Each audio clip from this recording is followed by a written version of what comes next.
Hello students, welcome to our YouTube channel Navgyan classes. तो students, पिछले video में हमने बात की थी exercise 3.1 class 10th pair of linear equation in two variable. तो स्टूडेंट्स, आज हम बात करने वाले हैं एक्सरसाइज 3.2 की।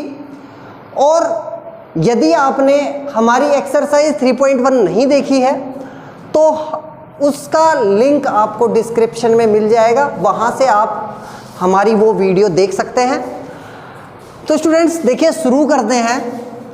पेयर ऑफ लीनियर इक्वेशन के कुछ जो इम्पोर्टेंट फॉर्मूले हैं या टाइप्स हैं इम्पोर्टेंट, जो इस एक्सरसाइज में यूज में ली जाने वाली है, वो उसके थोड़े इंट्रोडक्शन की हम जानकारी पहले ले लेते हैं, उसके बाद हम एक्सरसाइज को स्टार्ट करेंगे। तो स्टूडेंट्स देखते हैं, जैसे हमने पेयर ऑफ लीनियर इक्वेशन हमने लेट कर ली कि भाई दो लीनियर इक्वेशन है आपके पास, a1x plus b1y plus c1 is equal to 0 and a2x plus b2y plus c2 is equal to 0।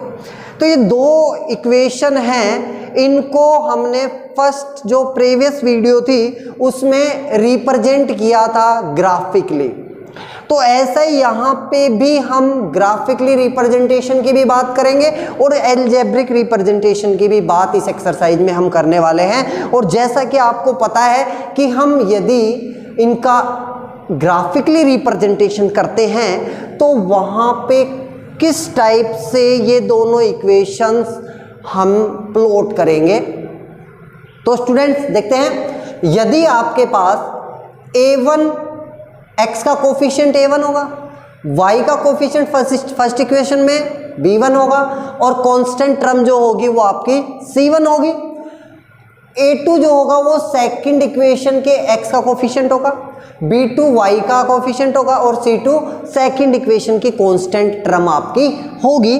तो यहाँ से हम देखते हैं कि क्या क्या जो पोजीशंस बनती हैं या क्या क्या सिचुएशंस आपकी यहाँ से बनती हैं, वो क्या बनती हैं। फर्स्ट सिचुएशन जो बनती है वो बनती है a1 अपॉन a2, यानी कि दोनों इक्वेशंस के x के जो कोफिशिएंट है उनका रेशियो किया जाए तो वो डज नॉट इक्वल्स टू किसके बराबर नहीं होगा भी, b1 अपॉन b2 y के कोफिशिएंट्स के यदि बराबर नहीं होता है तो उस कंडीशन में दोनों लाइनें जो होंगी वो इंटरसेक्टिंग लाइन होंगी। इट मीन्स दोनों लाइनें किसी वन पॉइंट पे क्या करेंगी, इंटरसेक्ट करेंगी। इसके पीछे एक लॉजिक बताऊंगा मैं, कुछ कॉम्पिटिटिव एग्जाम के अंदर भी इससे क्वेश्चन पुटअप होते हैं, तो उसका भी लॉजिक मैं आपको बताने वाला हूं।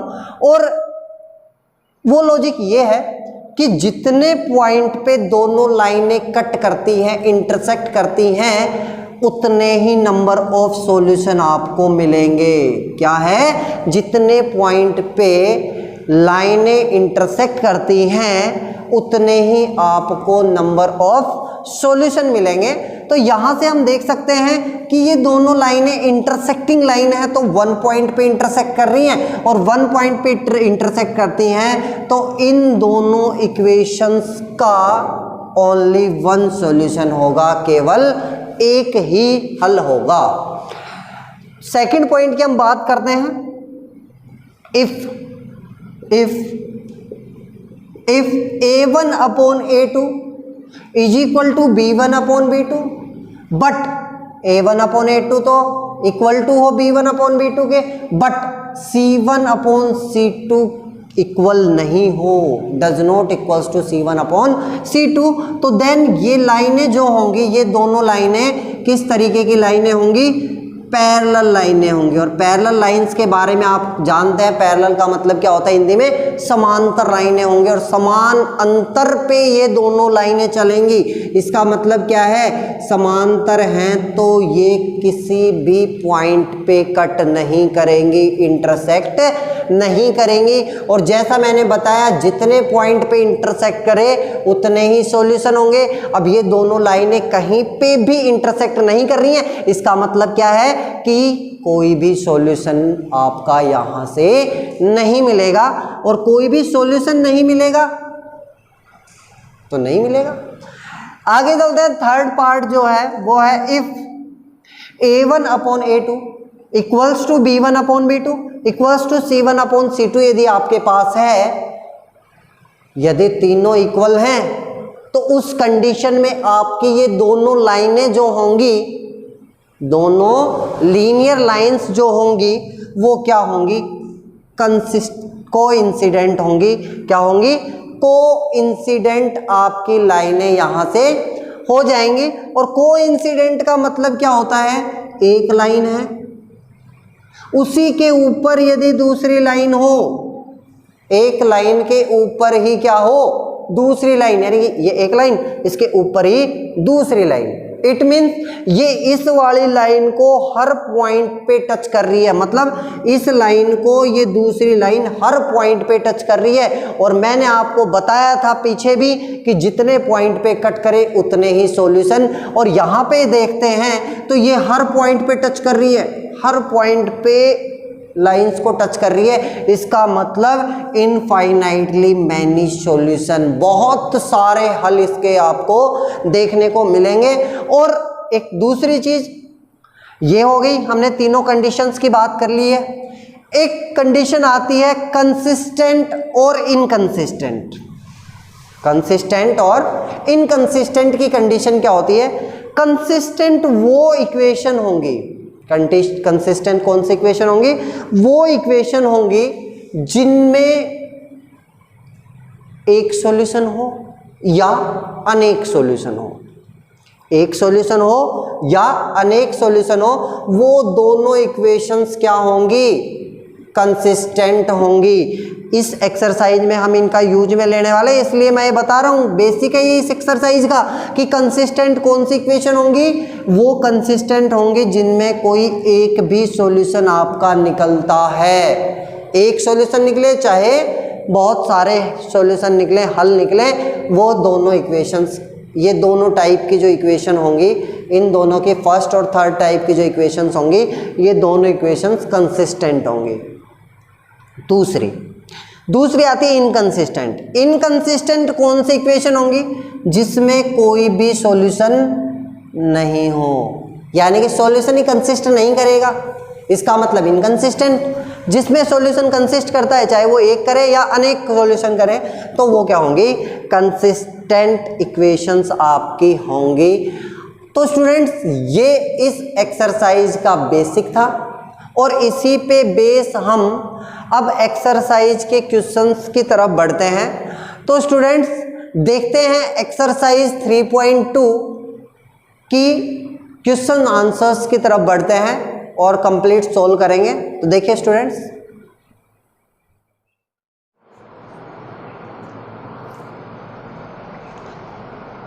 तो स्टूडेंट्स देखते हैं एक्सरसाइज 3.2 के जो क्वेश्चंस हैं वो आपको स्क्रीन पे नीचे नज़र आ जाएंगे और मैं यहाँ से बोलूँगा, आप क्वेश्चंस अपनी बुक के अंदर देखें, जिससे कि आपको इजीली क्वेश्चंस की लैंग्वेज समझ में आ जाएगी। तो देखते हैं स्टूडेंट्स, फर्स्ट क्वेश्चन में क्या कह रहा है? Form the pair of linear equation in the following problems. आपको सबसे पहले जो प्रॉब्लम्स दी गई हैं, इनको लीनियर इक्वेशन जो हैं उनके पेयर में फॉर्म करना पड़ेगा, बनानी पड़ेंगी। And find their solution graphically, और इनके सॉल्यूशंस को आपको ग्राफिकली सोल्व करना है। तो ग्राफिकली हम सोल्व करेंगे। तो स्टूडेंट्स देखते हैं फर्स्ट क्वेश्चन जो है, फर्स्ट क्वेश्चन का फर्स्ट पार्ट की हम डिस्कस करते हैं। तो देखते हैं स्टूडेंट्स फर्स्ट पार्ट क्या है।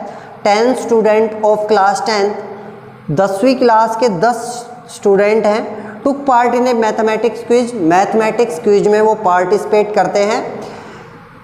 If the number of girls is 4 more than the number of boys, जो नंबर ऑफ गर्ल्स हैं वो 4 मोर देन है नंबर ऑफ बॉयज़ से। Find the number of boys and girls who took part in the quiz. इस quiz में कितने number of boys और number of girls ने पार्टिसिपेट किया, ये आपको बताना है। और ये आपको एल्जेब्रिकली सोल्व करना है पहले तो, और उसके बाद आपको ग्राफिकली सॉल्यूशन करना है। इसमें ऐसा नहीं है कि आपने एल्जेब्रिकली सोल्व किया और एक्स वाई में लेट कर लिया और फिर वैल्यूज फाइंड आउट कर दी, नहीं। इसमें आपको ग्राफिकली सोल्व करना है और ग्राफ से ही आपको आंसर फाइंड आउट करना है। तो स्टूडेंट्स देखते हैं क्या कह रहा है ये क्वेश्चन में। अकॉर्डिंग टू क्वेश्चन हम बात करते हैं कि 10 स्टूडेंट ऑफ क्लास 10th हैं जिसमें बॉयज एंड गर्ल्स हैं। तो हम लेट करते हैं, let number of boys took part in maths quiz. Maths quiz की हम बात करते हैं तो उसके अंदर कितने बच्चों ने भाग लिया है अभी, वो लिया है x स्टूडेंट ने भाग लिया है। और बॉयज की बात करते हैं तो बॉयज कितने हैं, हमने मान लिया अभी x है। और number of girl took part in maths quiz वो हम लेट कर लेते हैं y है। और क्या कह रहे हैं, क्योंकि हमें 2 वेरिएबल की बनानी है और इसलिए हमने x और y 2 वेरिएबल लिए हैं, नंबर ऑफ बॉयज और नंबर ऑफ गर्ल्स। अब यहाँ से हम बात करते हैं अकॉर्डिंग टू क्वेश्चन क्या कह रहा है अभी, ATQ अकॉर्डिंग टू क्वेश्चन जो बॉयज और गर्ल्स हैं वो दोनों मिला दी जाए तो टोटल स्टूडेंट होते हैं 10। तो मतलब x plus Y equals to आता है आपका 10। चेक कर लो कि 10 स्टूडेंट ऑफ क्लास 10th है जिसके अंदर बॉयज और गर्ल्स दोनों आ जाती हैं, इसलिए ये आपकी इक्वेशन नंबर क्या बनती है, फर्स्ट। क्लियर। सेकंड इक्वेशन की तरफ बढ़ते हैं। तो सेकंड इक्वेशन में हम बात करते हैं जो नंबर ऑफ गर्ल्स है, नंबर ऑफ गर्ल्स जो हैं वो 4 more than number of boys है। तो अगेन या एंड जो नंबर ऑफ गर्ल्स हैं y इक्वल्स टू कितना है अभी, x प्लस 4, बॉयज से 4 ज़्यादा है तो हमने x प्लस 4 कर दिया है। ये इक्वेशन नंबर सेकंड। ठीक है। अब आपने इन दोनों इक्वेशंस को क्या कर लिया है, एल्जेब्रिकली आपने इसको रिप्रेजेंट कर दिया है। अब आपको इन दोनों इक्वेशंस को ग्राफिकली रिप्रेजेंट करना है और आंसर बताना है क्या आंसर होगा। तो चेक करते हैं स्टूडेंट, यहाँ से x इज इक्वल टू कितना होगा, या फिर इसको छोड़िए, सबसे पहले ग्राफिकली रिप्रेजेंटेशन के लिए आपको टेबल चाहिए, दोनों इक्वेशंस की टेबल। तो मैं यहाँ पे करता हूँ from equation first. Equation first से क्या होगा, x is equal to 10 minus Y होगा। चेक कर लो, y को यदि इधर लेके जाते हैं तो 10 माइनस वाई होगा। और इसकी टेबल की यदि हम डिस्कस करें टेबल का, तो टेबल यहाँ से बनती है x y।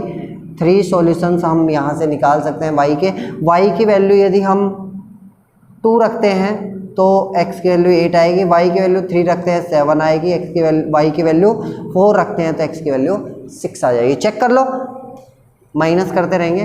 सेकंड पे हम बात करते हैं from equation second. Equation second से क्या होगा, y equals to x plus 4 है। इट मीन्स इसकी टेबल हम इजीली बना सकते हैं। तो बनाओ भी टेबल x y, 3 सॉल्यूशंस ही हम यहाँ से फाइंड आउट कर लेते हैं। यदि हम यहाँ पे x की वैल्यू 1 रखते हैं तो y आएगा आपके पास 1 प्लस 4 5। यदि हम 2 रखते हैं तो ये आएगा आपके पास 2 प्लस 4 6। यदि हम -1 रखते हैं तो -1 प्लस 4 3। क्लियर। यहाँ से हमने टेबल दोनों इक्वेशंस की बना ली हैं। अब हम बात करते हैं कि इसका रिप्रेजेंटेशन करना है ग्राफिकली। तो चेक करते हैं ग्राफिकली रिप्रेजेंटेशन। तो ग्राफ जैसा कि मैंने आपको बताया कि किस तरीके से आपको ग्राफ बनाना है। इसमें 2 एक्सिस होती हैं, एक हॉरिजेंटल लाइन होती है जिसको x एक्सिस बोला जाता है, एक वर्टिकल लाइन होती है जिसको y एक्सिस बोला जाता है। क्लियर। और इस पे रिप्रेजेंटेशन करना है x और y की फॉर्म में। ये जो जहाँ पे इंटरसेक्ट करते हैं वो ओरिजिन होता है। ओरिजिन से राइट साइड में तो होगी आपकी पॉजिटिव नंबर्स 3 4 5 6 7 8 9। बस x पे कितना चाहिए, 7 8 तक चाहिए तो हमने 9 तक ले लिया। ठीक है। y पे बात करते हैं तो ऊपर, सॉरी हम ये बता रहे थे कि यदि ओरिजिन से राइट में देखते हैं तो x पॉजिटिव होगा और ओरिजिन से लेफ्ट में देखते हैं तो x होगा नेगेटिव। -1 -2 -3 -4 -5, बस बहुत रहेगा क्योंकि इसमें -(-1) तक ही है। y की बात करते हैं तो ओरिजिन से ऊपर पॉजिटिव, ओरिजिन से नीचे नेगेटिव। 1 2 3 4 5 6 7, बस बहुत रहेगा क्योंकि यहाँ 6 तक की बात हो रही है y पे। -1 -2 -3, क्लियर। अब हम रिप्रेजेंटेशन करते हैं कि 8 x पे 8 है, y पे 2, x पे 8 ये रहा, y पे 2 ऊपर की तरफ है, यानी कि लगभग ये पॉइंट आपका बनता है। चेक कर ले, बिल्कुल इसके स्ट्रेट होना चाहिए भी, तो लगभग थोड़ा सा नीचे आएगा। और ये कितने पॉइंट का है? 8 और 2 इसका कोऑर्डिनेट है, ठीक है। इसको रिप्रेजेंट करते हैं तो 7 3, तो 7 ये रहा x पे और y पे 3 ये रहा, क्लियर। यहाँ से थोड़ा सा यही है, ठीक है। 6 4 की रिप्रेजेंटेशन करते हैं तो 6 पे 4, 6 ये रहा और 4 ये थोड़ा सा नीचे आएगा, यहाँ पे आ जाएगा ये 3, और 6 पे 4 लगभग यहाँ पहुँचेगा। जब इसको हम मैच करते हैं, यानी कि एक स्ट्रेट लाइन जब हम खींचते हैं तो कुछ इस तरीके से आपकी स्ट्रेट लाइन खींच जाती है। और इसकी रिप्रेजेंटेशन करेंगे x = 10 - y, ये वही तो इक्वेशन है, x = 10 - y की फॉर्म में है। अब इसका रिप्रेजेंटेशन करते हैं 1 पे 5, तो 1 पे 5 ये पॉइंट होगा, ये होगा आपका 7 2 और 7 3 और 6 4, ये पॉइंट होंगे। ये हो गया आपका 1 5।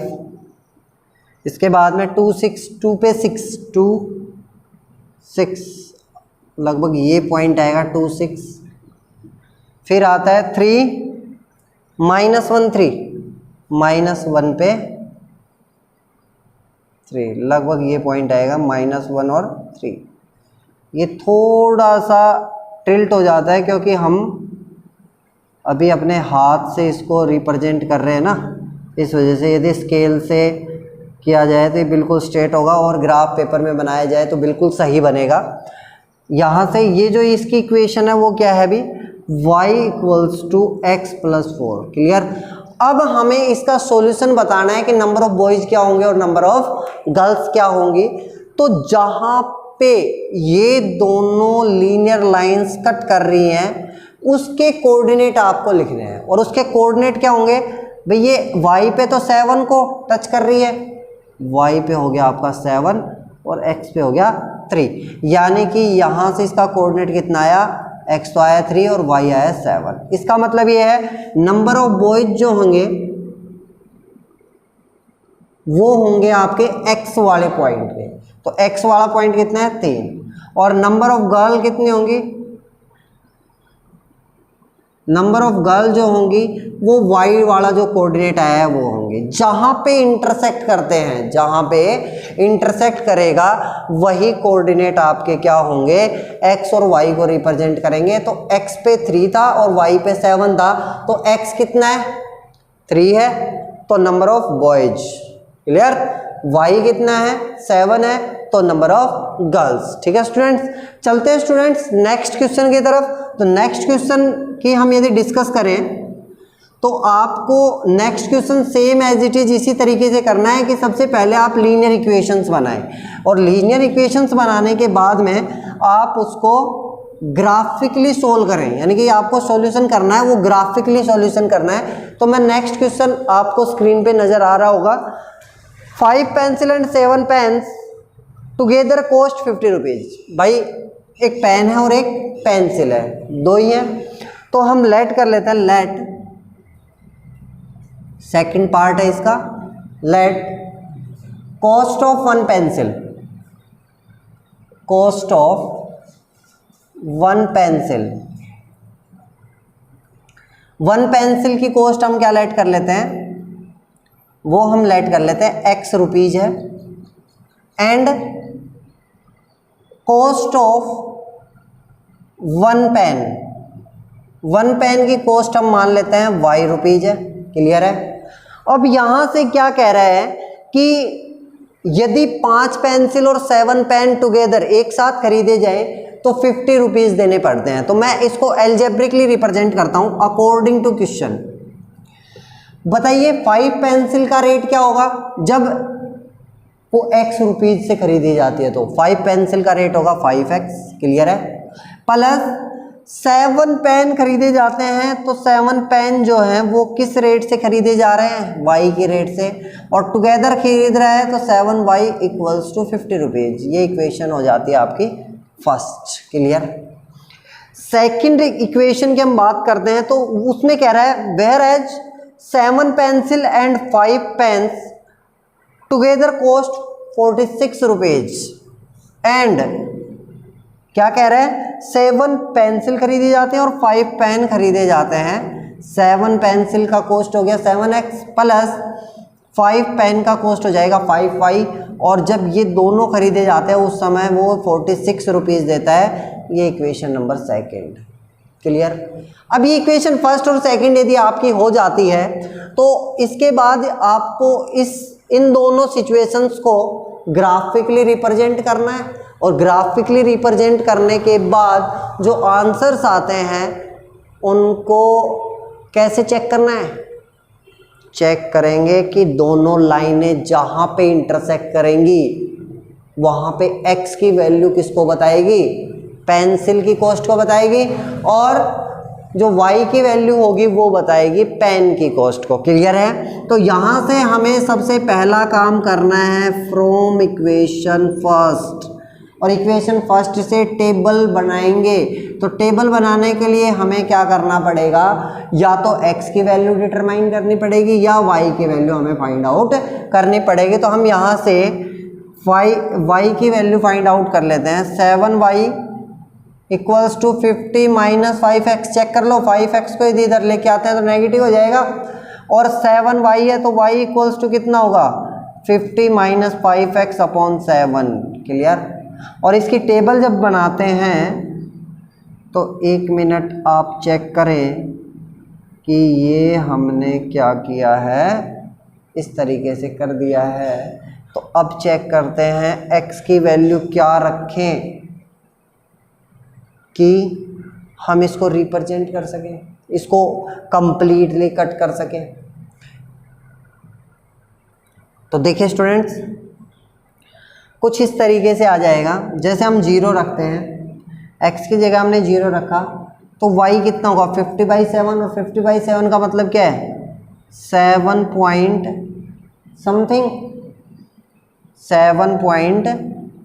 समथिंग होगा। x और y, x यदि 0 है तो 7.1,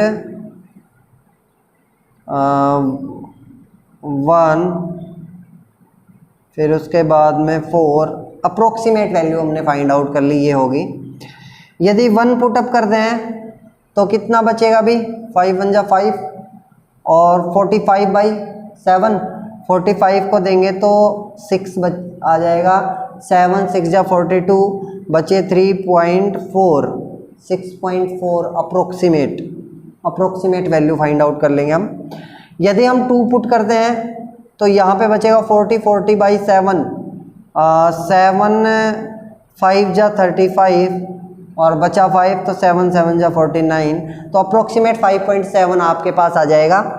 यहाँ से हम क्या करते हैं, दूसरी वैल्यूज की बात करते हैं फ्रॉम इक्वेशन सेकंड से क्या होगा, यहाँ से हम 7x इक्वल्स टू क्या कर सकते हैं 46 माइनस 5y कर सकते हैं, और x इक्वल्स टू कितना होगा 46 माइनस 5y अपॉन 7। भाई यही बन रही है, इसमें y है बस, इसमें x है। तो यहाँ से यदि हम टेबल बनाना चाहें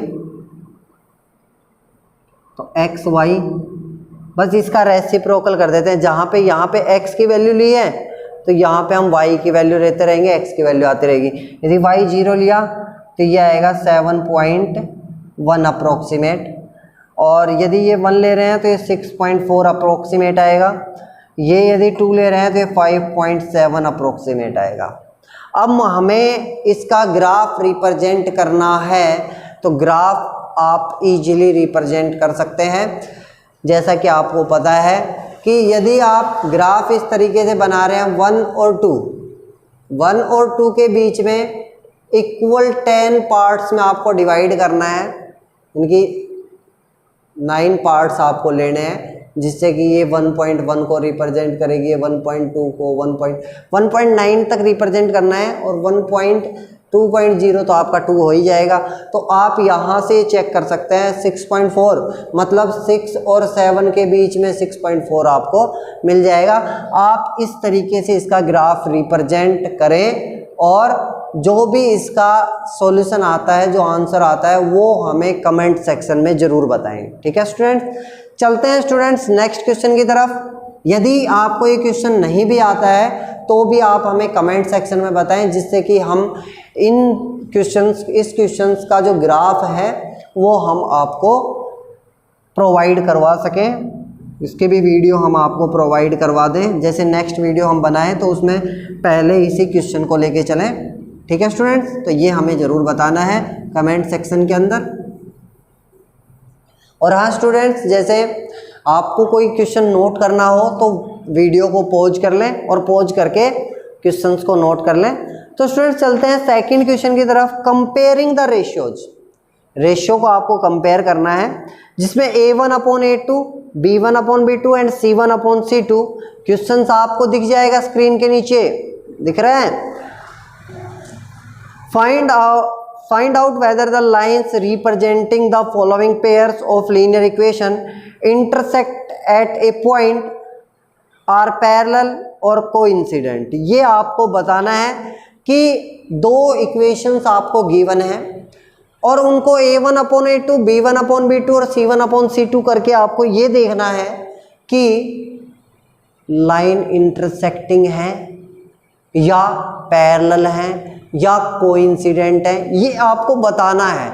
और इसको बताने के जो तरीके हैं ये हमने स्टार्टिंग में बताए हैं कि कौन सी लाइनें इंटरसेक्टिंग होंगी, कौन सी लाइनें पैरेलल होंगी, कौन सी लाइनें आपकी कोइंसिडेंट होंगी। तो देखते हैं स्टूडेंट्स, जैसे आपको क्वेश्चन नंबर सेकंड का फर्स्ट पार्ट गिवन है, वो है 5x - 4y plus 8 = 0, equation first, and 7x plus 6y -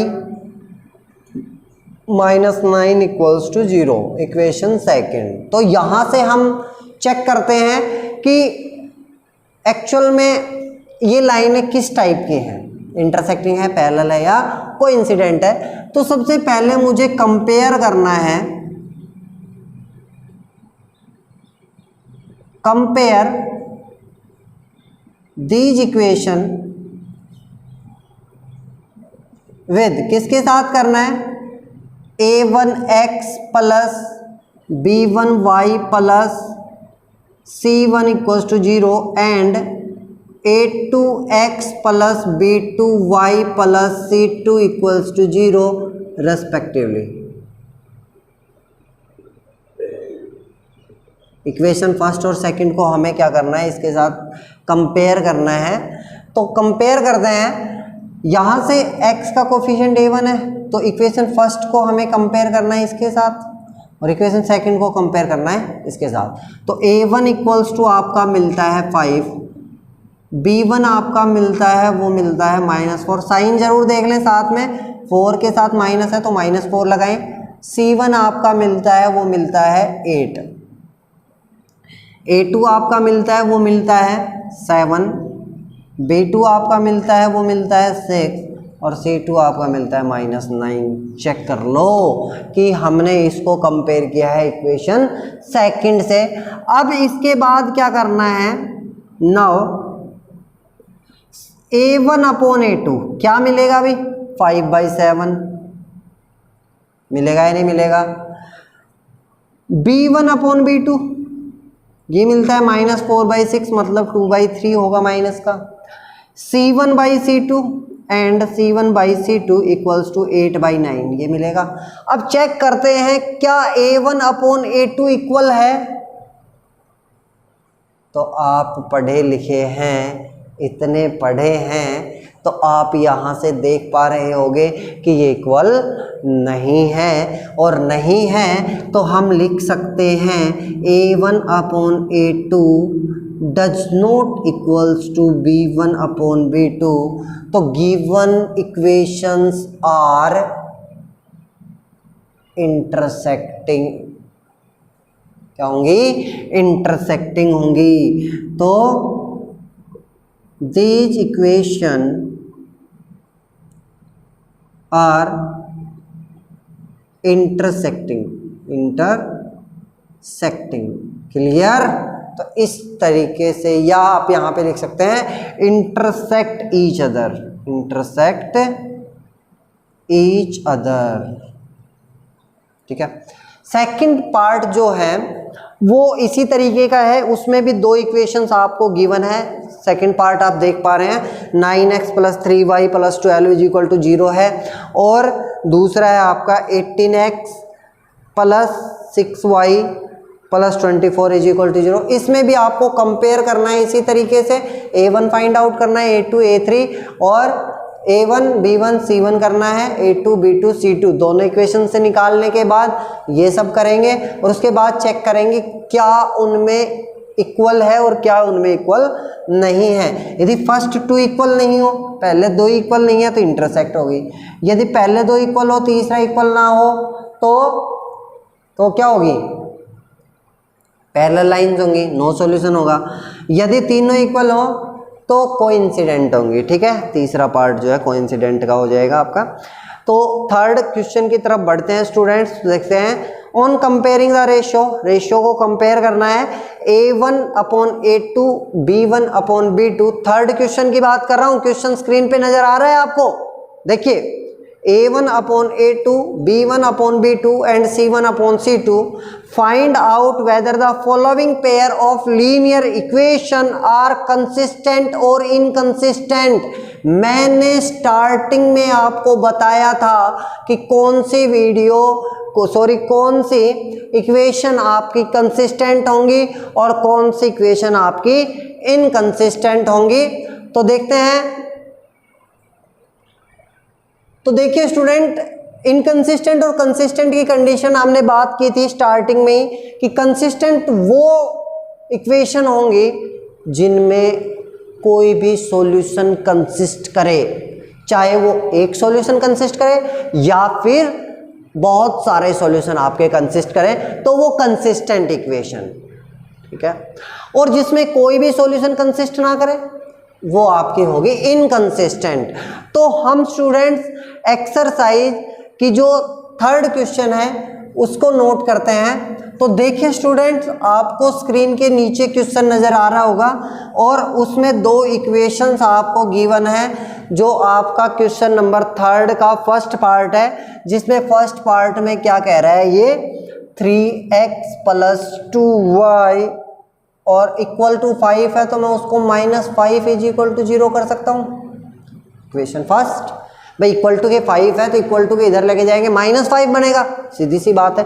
और दूसरी चीज़ हम चेक करते हैं, दूसरी इक्वेशन है 2x - 3y, और इसमें इक्वल टू के इधर 7 है तो इधर लेके आएंगे, तो -7 = 0। Equation number second. और कंपेयर मुझे किससे करना है? Compare the equation first and second with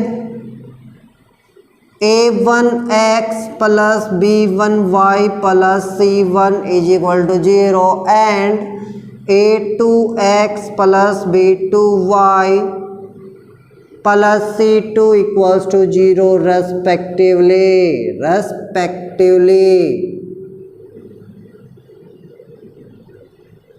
clear? जब हम इनको कंपेयर करते हैं तो फर्स्ट पिछले क्वेश्चन में A1 B1 C1 A2 B2 C2 हम चेक कर सकते हैं, A1 3 है, B1 2 है, C1 -5। साइन जरूर देख लेना है स्टूडेंट्स, साइन गलत तो मतलब क्वेश्चन गलत, साइन नहीं लिखा तो पूरा क्वेश्चन गलत हो जाएगा। अब A2 की बात करते हैं, 2 B2 -3, C2 -7 चेक कर लीजिए। चेक करने के बाद कमेंट में करिए कि सही है। अब बात करते हैं नाउ A1/A2, तो देखते हैं 3/2, B1/B2 वो आपका होता है 2/-3 यानी कि -2/3 एंड C1/C2 तो चेक करते हैं -5/-7, तो माइनस से माइनस कैंसिल, तो 5/7 आपका आ जाता है। तो स्टूडेंट्स एक बात मेरे को आप बताइए, कंसिस्टेंट की कंडीशन में दोनों कंडीशन हम अप्लाई कर सकते हैं, चाहे वो मैनी सॉल्यूशन वाली हो, चाहे वो यूनिक सॉल्यूशन वाली हो या वन सॉल्यूशन वाली हो। तो यहाँ से हम देख सकते हैं क्या A1/A2 बराबर है B1/B2 के? B1/B2 के बराबर है? नहीं है मेरे भाई, ये -2/3 है, ये 3/2 है, इसका मतलब इक्वल है ही नहीं। तो इक्वल नहीं है तो हम कांटा लगा के क्या कर सकते हैं, does not equals to B1/B2। और जब B1/B2 के बराबर नहीं होता है A1/A2 तो हम क्या कहते हैं कि दोनों लाइनें इंटरसेक्ट कर रही हैं। क्या कर रही हैं? इंटरसेक्ट कर रही हैं। तो यहाँ से क्या लिख सकते हैं हम, दीज गिवन इक्वेशन या इक्वेशन लाइन या these lines are intersect each other, intersect each other, then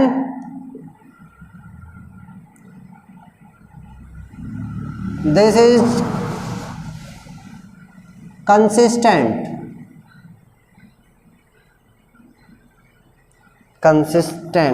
clear? इसी तरीके से आपको चेक करना है। अब कंसिस्टेंट की मैंने दो कंडीशन बताई थी, एक तो ये वाली कंडीशन कंसिस्टेंट हो सकती है, दूसरी कंडीशन कौन सी है, A1/A2 इक्वल्स टू हो B1/B2 इक्वल्स टू हो C1/C2। ये कंडीशन भी कंसिस्टेंट को बताती है और इनकंसिस्टेंट की कंडीशन के लिए C1/C2 आपका बराबर नहीं होगा। तो स्टूडेंट्स इसमें थर्ड क्वेश्चन के 5 पार्ट हैं। 5 पार्ट में से जो सेकंड पार्ट है वो सेम टू सेम ऐसा ही है। सेकंड पार्ट जो है वो आपको स्क्रीन पे नज़र आ रहा होगा, 2x - 3y इक्वल्स टू 8 है and 4x - 6y equals to 9 है। तो ये आपको स्वयं करके देखना है। थर्ड पार्ट जो है वो भी आपको स्वयं करना है। इसके बाकी के सारे पार्ट आपको करके देखने हैं। यदि नहीं आते हैं तो आप हमें कमेंट सेक्शन में बताइए, और यदि आ जाते हैं तो भी आप हमें कमेंट सेक्शन में बताइए कि सर हमारे को बिल्कुल समझ में आ गया है और कोई डाउट नहीं है। कोई भी डाउट हो तो हमें कमेंट सेक्शन में ज़रूर बताएं कि सर ये हमारा डाउट है। तो स्टूडेंट्स आज के इस वीडियो लेक्चर में हम यहीं तक कवर करेंगे, क्योंकि बहुत लंबी वीडियो हो जाती है और इतनी लंबी वीडियो फिर चल नहीं पाती है। इसके अलावा ये आपको कवर करना है, यहाँ तक जो थर्ड क्वेश्चन है ये हमने कंप्लीट कर लिया एक्सरसाइज 3.2 का, और इससे आगे की बात जो है वो हम अगले वीडियो लेक्चर में करेंगे। तो थैंक यू स्टूडेंट्स। यदि आपको हमारी वीडियो पसंद आई हो तो वीडियो को लाइक करें, हमारे चैनल को सब्सक्राइब करें और बेल आइकन को प्रेस जरूर कर दें स्टूडेंट्स, और शेयर करना बिल्कुल ना भूलें। Thank you very much.